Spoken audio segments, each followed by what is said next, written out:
Video này sẽ giải quyết 99% những câu hỏi mà người đi sang Malaysia sinh sống và làm việc lần đầu tiên hay thắc mắc nhất.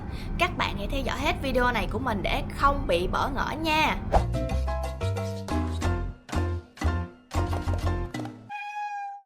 Hello mọi người, mình là Uyên. Hiện tại thì mình đã sinh sống và làm việc ở Malaysia được hơn 1 năm rồi. Chúc mừng các bạn đã đậu công việc ở Malaysia. Nhưng mà đậu việc rồi thì sao? Có phải là chỉ cần xách ba lô lên và đi xa hay không? Không có dễ như vậy đâu nha. Video này sẽ giúp các bạn giải quyết nỗi lo chung của 99% người sắp bay sang Malaysia sinh sống và làm việc. Đem theo giấy tờ gì? Đem bao nhiêu tiền là đủ? Cần đem theo những vật phẩm thiết yếu gì? Đừng lo, trong video này mình sẽ bật mí hết. Mình biết là khi mà các bạn đậu một công việc nào đó thì các bạn sẽ có cảm giác vui tới nóc nhà. Nhưng rồi sau đó sẽ có một mớ câu hỏi hỗn độn ập đến như là Google bị lag vậy á.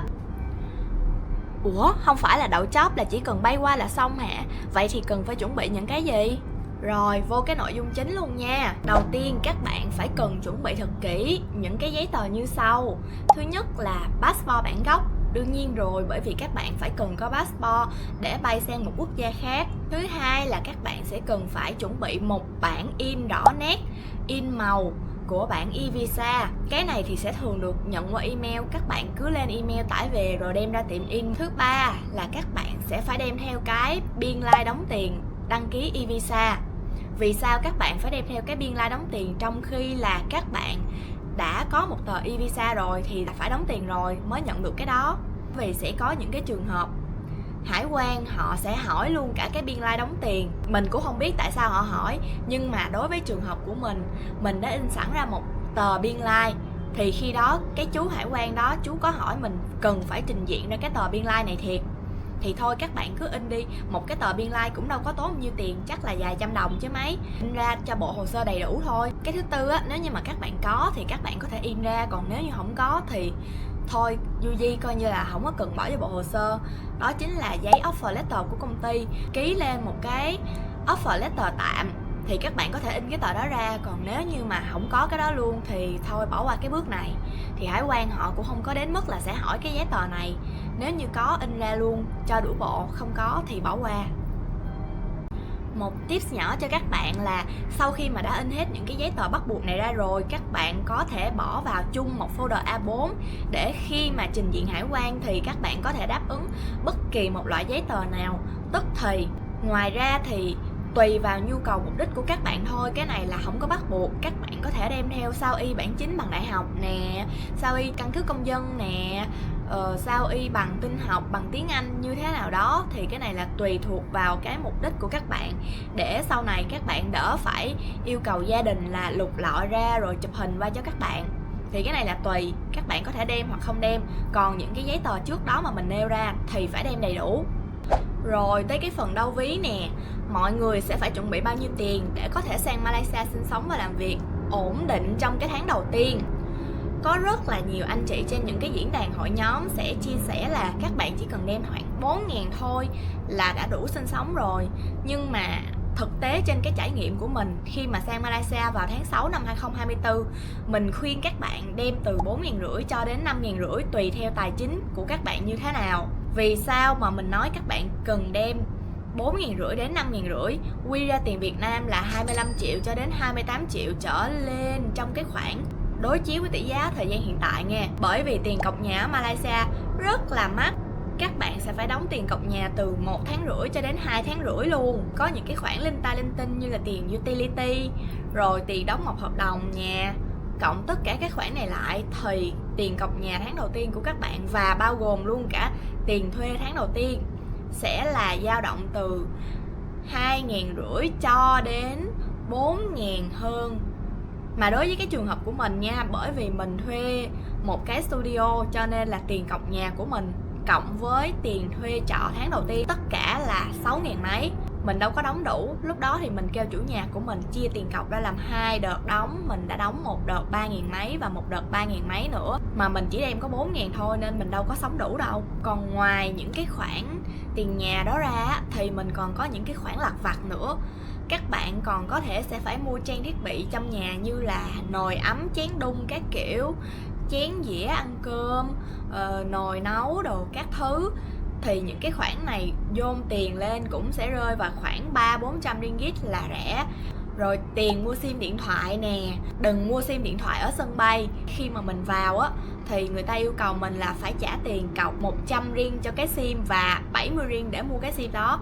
Mình đi thẳng qua 711 hoặc là vô trong Family Mart ở sân bay á thì các bạn sẽ có thể mua được cái sim với giá 10 ringgit. Tiền đi lại, tiền ăn uống của các bạn trong cái tháng đầu tiên dao động thì cũng sẽ phải từ 100 đến 200 ringgit tùy theo cái nhu cầu tiêu xài của các bạn. Cho nên cái tháng đầu tiên á, là các bạn đã có thể đi toan từ 4.000 cho đến 5.000 ringgit rồi. Nói chung là đem có 4.000 thôi thì sẽ sống rất là eo hẹp giống như mình lúc ban đầu. Tốt nhất cứ đem 4.500 cho đến 5.500. Đừng có tin lời của bất kỳ một ai nói là cứ sang Malaysia đi, tiền sẽ tự rơi xuống. Có rơi á, nhưng mà là rơi mưa đá lên đầu nè. Quên nữa, nhớ mang theo cái thẻ visa hoặc một cái thẻ master credit card gì đó để có thể phòng hờ khi mà các bạn hết tiền mặt trong người thì các bạn có thể quẹt đỡ, chứ đừng rơi vô cảnh không có còn tiền gì hết, rồi cũng không có một cái hình thức nào thanh toán khác luôn. Như vậy trời cứu cũng không được nữa. Rồi giấy tờ thì xong rồi, tiền bạc xong luôn. Bây giờ là đến hành lý, cần phải dọn theo cái gì. Đừng có mang theo nguyên một cái gia tài. Dù là công ty sẽ mua cho chúng ta 30 cái hành lý, nhưng thôi đừng đem cả Việt Nam qua, đem vừa đủ xài thôi. Bàn chải, kem đánh răng, sữa rửa mặt cho xinh xắn, không mang cả Việt Nam sang Malaysia. Ở đây cái gì cũng có hết, nói chung là một quốc gia tiên tiến. Nói luôn, thời tiết ở đây ngoài đường thì nóng, trong nhà rất lạnh, nói chung là như một cái mùa đông băng giá. Cho nên là các bạn nên đem những cái loại hình như là mình đang mặc nè, áo thun.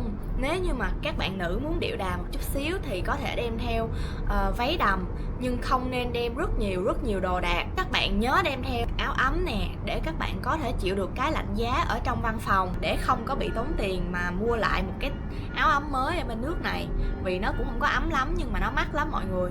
Khi mà mình qua đây á, mình vô cùng lạnh lẽo luôn, mình đã đi mua một cái áo khoác mặc tạm ở trong một cái tiệm local thôi nha, thì cái áo nó cũng là 49 ring rồi, siêu mắc mà nó mỏng le à, mình mặc không có ấm. Cái phần trống còn lại của vali các bạn có thể để những cái thứ như là máy sấy tóc, bàn ủi mini. Cái quan trọng nhất các bạn cần phải đem theo chấu chuyển đổi, sạc 3 chấu. Vì ở Việt Nam mình thì sử dụng 2 chấu, còn ở Malaysia thì họ sử dụng 3 chấu. Qua đây cắm điện không có được. Cái lúc đầu mình mới qua nước này, trời ơi, mình không có đem theo cái 3 chấu, rồi mình không thể sạc pin ở bất kỳ một cái chỗ nào hết. Cái mình mới lượn vô cái DIY ở trong mall, mua một cái chấu chuyển đổi. Nhưng mà vì mình là một cái con không rành công nghệ, không rành điện đuốc chi hết, mình đã mua một cái thứ tầm 3 tầm bậy không sử dụng được. Mình đã phải đi vô một cái cửa hàng của người địa phương ở đây và mua một cái chấu 3 chấu với giá cắt cổ là 10 ring. Sau đó mình tạo tài khoản Shopee Malaysia thì cái chấu chỉ có 0.50 ring thôi. Trời ơi, khủng khiếp. Cho nên là các bạn cứ mua sẵn một cái chấu chuyển đổi 3 chấu ở Việt Nam đi. Shopee Việt Nam 20-30 ngàn thôi.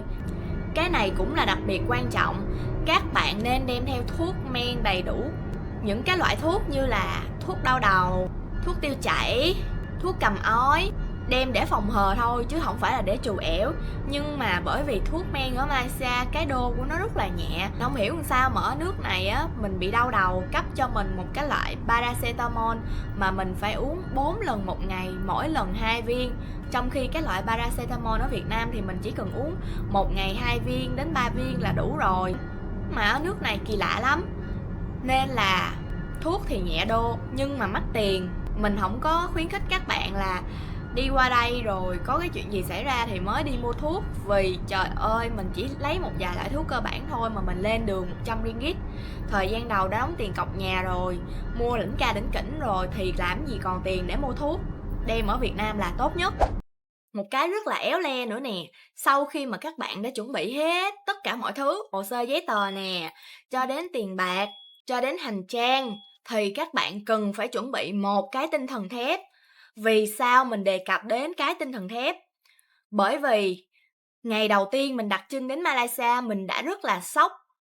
với mùi hương thì đó là mùi hương cơ thể của những người xung quanh, mùi hương nước hoa, một cái mùi chua chua, nồng nồng, mình không thể diễn tả nó là mùi gì. Các bạn sẽ phải trải qua rất nhiều thời gian tôi luyện cho chiếc mũi của các bạn để có thể đạt đến cảnh giới. Mặc kệ thì thôi, các bạn hãy chuẩn bị cho mình một cái hũ dầu hít thái, hoặc là một cái hũ dầu xanh con ó gì đó, hoặc một cái khẩu trang thật dày để có thể trang bị cho mình những cái ngày đầu tiên khi mà chưa có quen thuộc được với cái mùi hương cơ thể của người ta. Rồi các bạn cũng sẽ phải trải qua rất nhiều những cái buổi ăn cay xé mỏ. Đối với những người mà không thể ăn cay được như mình thì nó đúng là một cái cực hình.